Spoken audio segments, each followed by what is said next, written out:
Selamat datang di channel Baca Baca.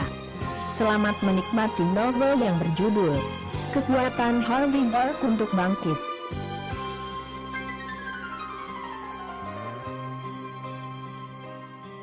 Bab 71. Jadi, jika kita tidak membelinya, tidak boleh mencobanya, betul? Harvey tersenyum. Baru kali ini dia dilayani oleh karyawan toko yang meremehkannya. Aneh, pikirnya, bagaimana mau membelinya kalau tidak bisa mencobanya? Mandy terlihat tidak nyaman di antara mereka. Tampak jelas bahwa karyawan tersebut memandang rendah mereka. Memang faktanya, perusahaan Mandy beruntung telah bangkit dari kesulitan dengan $800.000 yang diperoleh Harvey. Dia pasti tidak sanggup menghabiskan $16.000 untuk sepasang sepatu. Harvey, ayo kita pergi. Kita lihat-lihat di beberapa tempat lain saja, kata Mandy. Melihat sikap Mandy, Harvey menurut saja.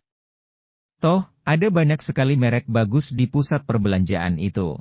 Karena karyawan di toko itu tidak berperilaku baik, mereka bisa pergi ke toko lain. Selama mereka punya uang, mereka tidak perlu khawatir tidak bisa membeli sepasang sepatu. Tapi sebelum mereka bertiga meninggalkan toko itu, mereka mendengar suara wanita dari belakang. Hei! Aku mau mencoba sepatu itu. Wanita yang tampak berumur 20-an itu sangat cantik. Dia menunjuk ke sepasang sepatu yang sedang dilihat Mandy dan yang lainnya. Selain itu, ada seorang pria botak dan gemuk di sampingnya yang tampak seperti berusia 50-an mengenakan kalung emas besar dan berkilau. Dalam sekejap, pria botak itu menatap wanita itu seolah siap untuk menghabiskan uang untuknya. Sepertinya dia pun tidak sadar dijebak oleh wanita muda itu. Melihat itu, pegawai yang tadi berkata dengan sopan terhadap mereka, "Baik Nona, mohon tunggu sebentar. Aku akan ambilkan. Silahkan duduk di sini." "Mau minum apa Nona?" Sikap karyawan itu sangat berbeda. Harvey menghela nafas dan tidak bisa berkata apa-apa. Dia sudah terbiasa dengan hal-hal semacam itu selama 3 tahun ini. Dipandang sebelah mata oleh orang-orang. Harvey tidak memiliki kebiasaan untuk membuat masalah lebih besar. Tetapi mereka belum pergi dari toko itu, karyawan itu telah menurunkan sepasang sepatu itu dan menyerahkannya kepada wanita yang baru datang tadi. Dia bahkan menyanjung, "Nona muda, sepatu ini sepertinya cocok sekali untukmu, bukan untuk siapa-siapa. Bukan untuk yang tidak punya uang, tetapi bertingkah seolah seperti orang kaya di sini. Hanya ingin mencobanya dan foto-foto." Setelah itu, mereka membeli produk versi Amazon yang serupa tapi tidak sama dan hanya untuk pamer saja dan terlihat seolah-olah mereka orang kaya. Bukankah begitu? Mereka miskin, tapi mereka ingin bersikap sok kaya. Kok bisa ya orang seperti mereka bisa masuk ke sini, mau mencoba sepatu semahal ini? Sungguh lucu. Karyawan itu mencibir dengan suara keras sehingga beberapa pelanggan memandang mereka dan mulai saling berbisik. Awalnya, Harvey tidak mau ambil pusing. Tetapi ketika dia menyadari bahwa ekspresi wajah Mandy semakin sedih, dia tidak bisa menahan diri lagi. Dia berbalik dan berkata dengan dingin, "Kau hanya seorang karyawan di sini. Kenapa? Kau hanya membantu menjual beberapa pakaian dan sepatu di sini. Bagaimana kau bisa bertindak seperti kau jauh lebih unggul dari yang lain? Menurutmu, apakah kau yang memiliki toko ini? Kenapa kau bersikap pura-pura? Memangnya aku berpura-pura?" Tidak pernah terpikir olehnya bahwa Harvey akan membalasnya. Wanita itu merasa terhina oleh kata-kata Harvey. "Memalukan. Kalau kau tidak mampu membeli produk di sini, jangan datang ke pusat perbelanjaan mewah.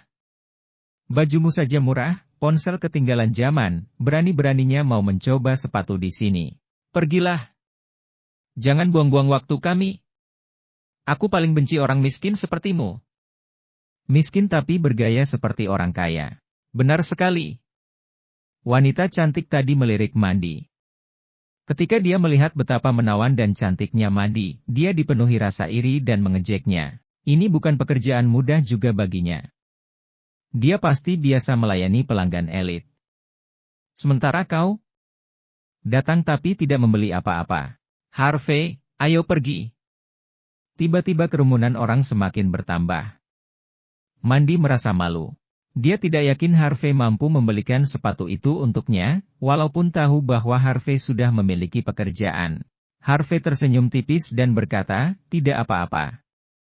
Aku hanya ingin membelikan sesuatu untuk istriku. Aku punya uang kok." Harvey kemudian mengeluarkan kartu debitnya dan melemparkannya ke mereka. Dia kemudian berkata, "Bukan cuma sepatu ini, aku ingin semua pasang model sepatu yang ada di toko ini." Karyawan itu tertawa terbahak-bahak dan berkata, "Hahaha, sombong sekali kau, ya. Model sepatu yang kami miliki di toko ini tidak banyak.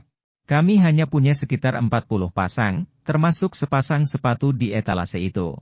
Kalau kau mau sepasang sepatu untuk setiap model yang kami miliki di sini, harganya akan sampai di atas $150.000.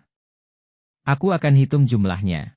Tapi awas ya, kalau sampai tidak ada uang di kartu debit MU, aku akan melaporkanmu ke Satpam."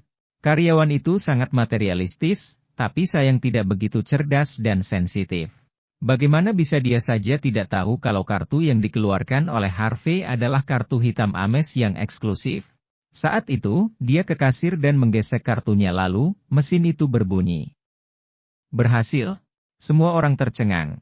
Biasanya, setelah kartu digesek di mesin, mesin dapat menunjukkan saldo di akun itu. Tetapi hanya sedikit karyawan yang bisa melihatnya. Saat itu, para karyawan melihat deretan angka 0 yang terpampang di saldo kartu Harvey. Mereka sangat kaget. 1, 10, ratus, ribu, 10.000, ratus ribu, juta, miliar. Tidak mungkin. Terlalu banyak angka 0 di belakangnya, aku pasti salah hitung.